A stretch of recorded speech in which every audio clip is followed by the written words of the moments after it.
Before we begin, thank you very much to Wolfatron 3000 for joining the Patreon campaign. Very appreciated. Thank you so much for the support. You have a normal name, which is getting rare in my shoutouts. I've got a couple left to go, and they're both weird ones that people just wanted me to say out loud. So, you know what? Fair. I appreciate it either way. So, let me get into our toy store life for the day, and by letting you know that if all goes according to plan, you're not going to see very many toy store lives left in this particular format, where you can see all of the stuff in the shop over my left shoulder. That is because it is about time that we felt like a freshening up. So I've explained the Tetris game before, figuring out where everything goes, and in order to slot everything into a place where it makes sense, it looks good, we're maximizing the space of the store and all of that. Well, the one aspect of the Tetris game is when you want to completely clear the field and restack the blocks from the ground up all over again. In that, we are talking a complete redo and makeover of the store. Now, for us, that means a lot of major changes that you've probably never seen on camera before. It is things like redoing the graphics in the windows. Right now, the graphics are what I call ramshackle. There's a gigantic Pokeball in the window. There's a few random vinyl stickers that really weren't made to be in a storefront because they don't really survive very well in the Florida sun. And then there's a big Boba Fett covering the entire door. And I hate the Boba Fett on the door that you see in the intro every time, because whoever made it took the first action figure photo they could find off of Google. It looks like it was like 300 pixels high at best because it's super pixelated, and it's so poorly cropped and clean that part of his antenna is gone. So it's a terrible, terrible graphic on the front of the door. I absolutely hate it, and I want it gone. So that's frustrating. It's frustrating to me to have like this messy look to the front. We're changing it up though. I am currently designing a new set of graphics for the windows. We've got a new logo, which is going to be a new sign over the door, and it's going to be all cleaned up out there. But we decided that as long as we're cleaning up the front side of the store and the outward appearance of it, we needed to try and figure out what to do with the inner appearance as well. And this is not as easy as it seems. There's actually a lot of things that go into a total shop reset that people don't really think about. For starters, paint. This place is a little drab, right? It's just like flat off-white walls everywhere. The floor is kind of like just like a little like a light tan or beige or light gray, kind of in that area. Yeah, like visually the walls are kind of dull for something you associate with a toy store. It should be bright, should be colorful, should remind you of walking into a Toys R Us or something. So in order to paint, that's the obvious thing, right? In order to paint, we got to have this entire thing come off the wall so they can actually get paint onto it, and then everything has to go back onto the walls. We got to do the same thing on every single side. But that's easy stuff to pick out. That's easy stuff to figure out, all right? So in redoing a store like this, the hardest part is figuring out what you actually have space for. And there's a lot more to it than you think. It's not simply just shoveling things around, seeing what works. For starters, you want to make sure it's interesting. I want it to be fun for people to kind of comb through the store and turn corners and find what they are looking for. Which, when you're dealing with a smaller space like this, the store is only like 1,000 square feet. We don't really have like a lot of room to like put things where people can snake around corners, So there's that to account for. I don't want it to be boring. Like the current layout right now is efficient. People can open the door and walk straight to the back to our Pokemon department, and then just walk straight out. And that has a retail logic to it, because that means they have to see all of our shelves on the way in, and then they'll see the other side of the shelves all the way out the door. And once in a while, they will spot something and go, oh, I didn't know you had this. And they'll come back to the register with it.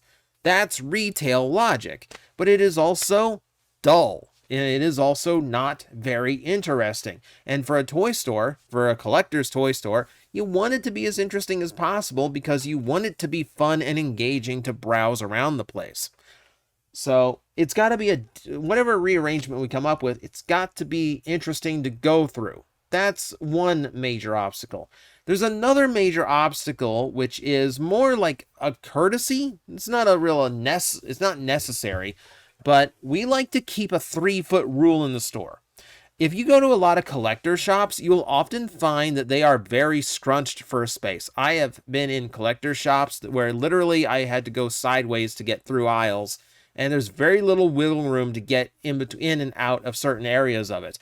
But really, if you want your store to be completely accessible, you need to keep a 3-foot gap.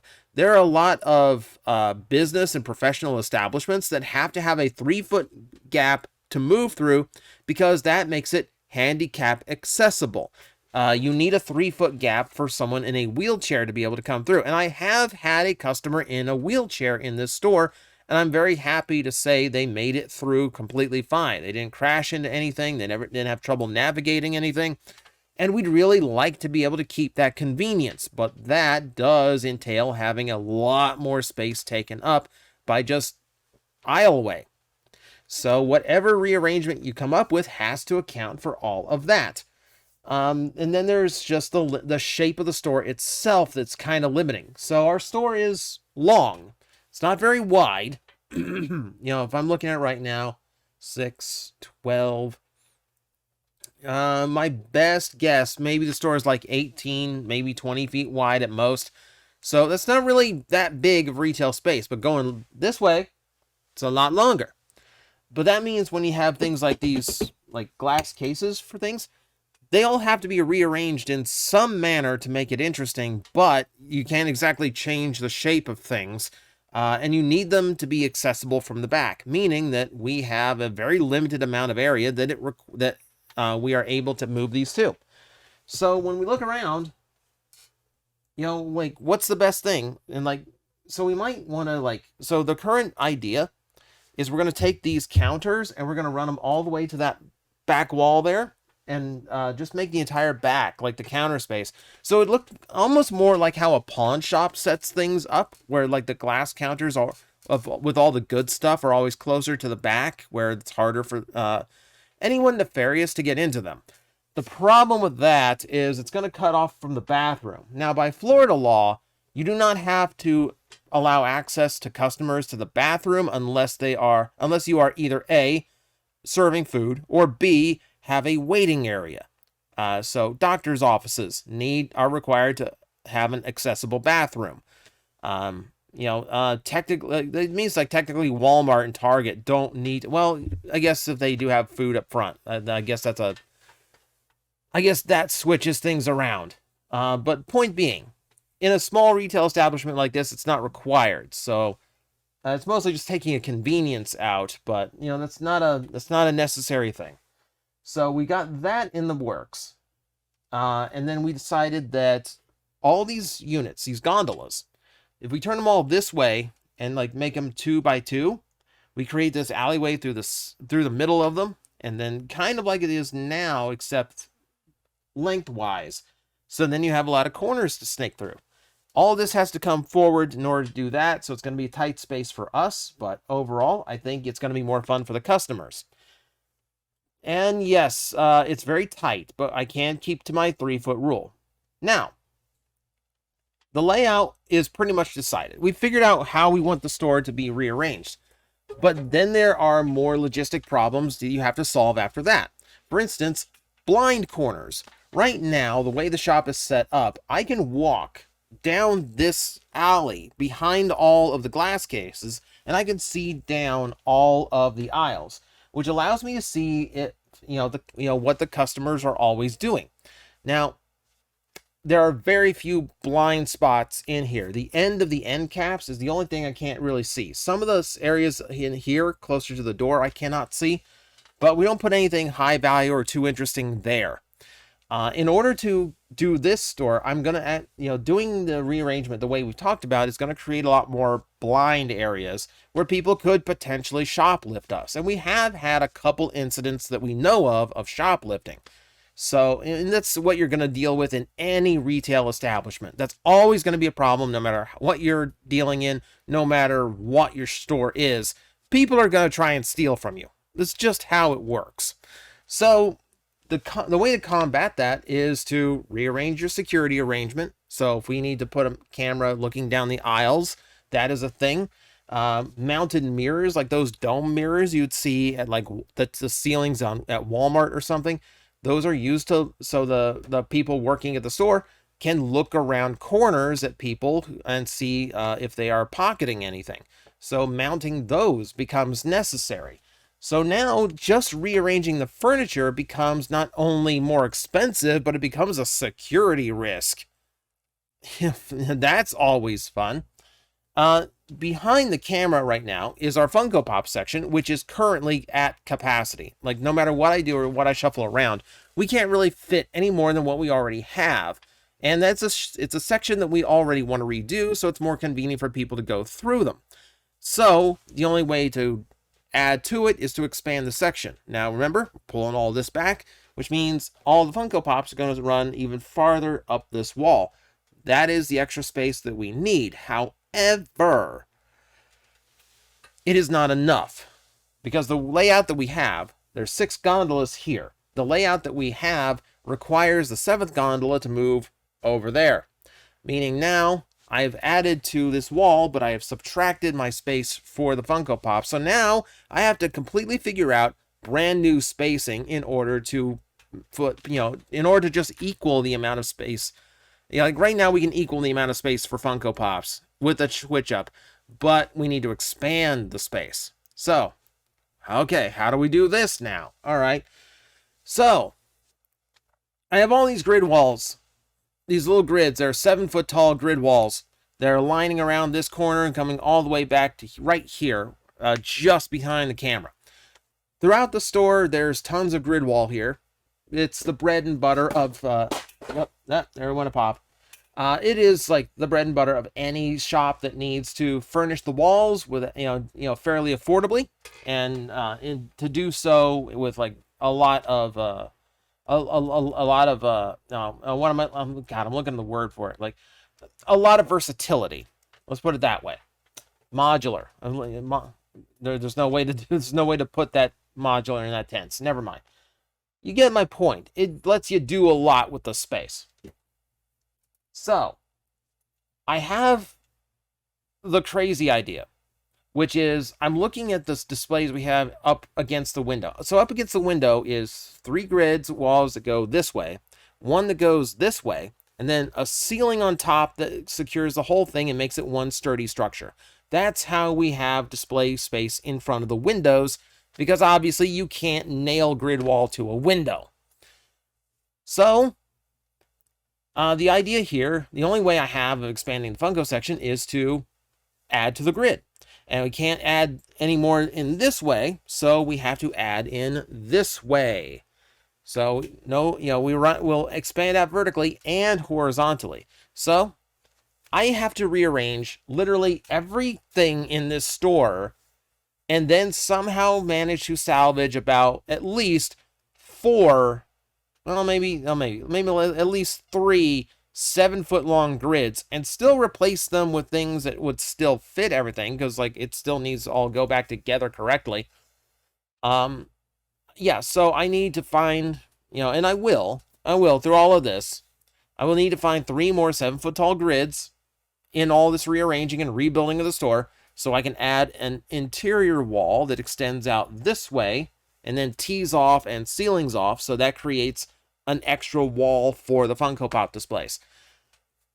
To create just a little bit more space, a little bit more functional space, I basically have to tear down like the fixtures on the wall and the ones in front of the windows just to add a little bit of display space to our Funko Pop section.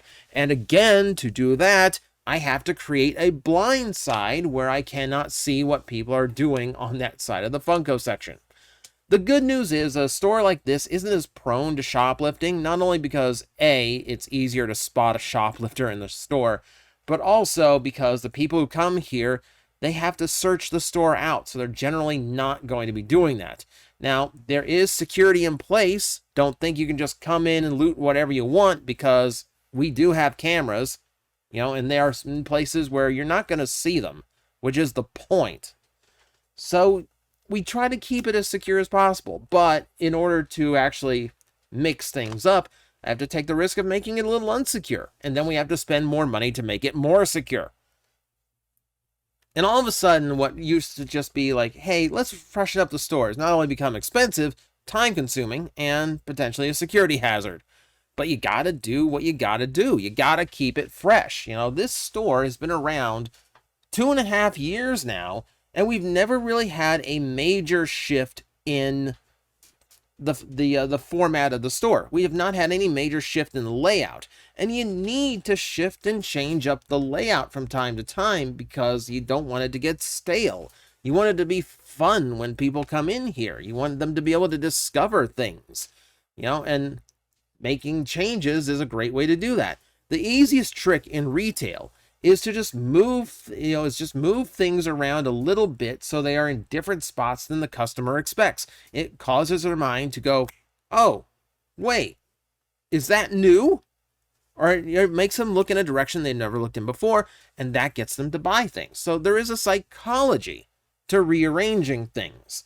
Not only, you either wanted to catch attention, you wanted to bring attention to things that, otherwise customers would not notice. And more importantly, you want it to be fun. You want it to be engaging, to just walk around and enjoy the idea of just being in a toy store, which right now, I don't think customers really get that experience because there's nothing like making them kind of go through and turn through loops, and they could just like walk the main aisle and walk the main aisle back out. That's not fun. That's not engaging.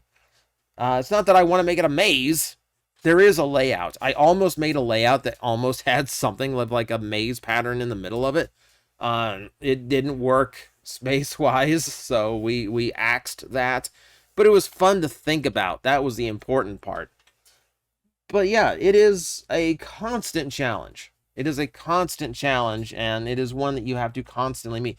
Among the other things you don't think about in the store, even just like simply shuffling things around and redoing the look of the store is a monumental amount of work. And God, do not get me started on what it takes to paint the floor.